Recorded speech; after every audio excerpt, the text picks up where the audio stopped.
මේකයි. තු මට තියෙන අතර එක නෙමෙයි. අයි අසලට ගර්ල්ෆ්‍රෙන්ඩ් කෙනෙක් නැද්ද? නෑ එහෙම දෙයක් නෑ. අයි හැමනේ කාටද ගැන ක්‍රෂ් එකක් නැද්ද? එහෙම දෙයක් නැතුවමත් නෙමෙයි. කවුද අනේ? යමන්තන්. හැබැයි ඉතින් කාට ඉන්න බොයිෆ්‍රෙන්ඩ්. ඔයා හිත ඉන්න එපා. මොන හරි කරන්න. මම ඒක ගැන හිතන්නේ නැහැ. අයි මම දන්න තරමට යාගේ බෝයි කරන්නේ තකණික් මම ආවේ මේ මාසේ අන්තිමේට ගෙදර කොස බේරෙනවනේ. තව දවස් 10ක් විතර තියෙනවා.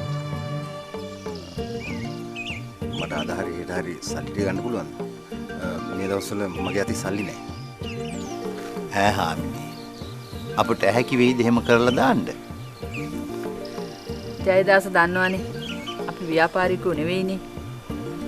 මෙයා රස්සාවෙන් අයින් වුණාට පස්සේ අපි ওই පෙන්ෂන් එකෙන් තමයි ජීවත් වෙන්නේ. හරි. කමන්නේ අපි මේක ඉවරයක් කළා දාමු. බොහොම ස්තුතියි හාමිනේ. එහෙනම් මම අවසරේ ඩියුටි කරන් එන්න. හොඳයි හොඳයි.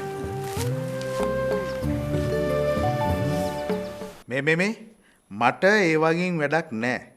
ඔයා තව මාස 2ක් යන්න ඉස්සෙල්ලා ලංකාවට එන්න ඕනේ. තේරුණාද?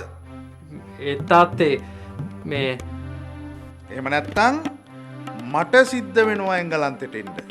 එතකොට ඔයා කරන කියන හැම දෙයක්ම මගේ ඇස් දෙකෙන් බලා ගන්න පුළුවන්.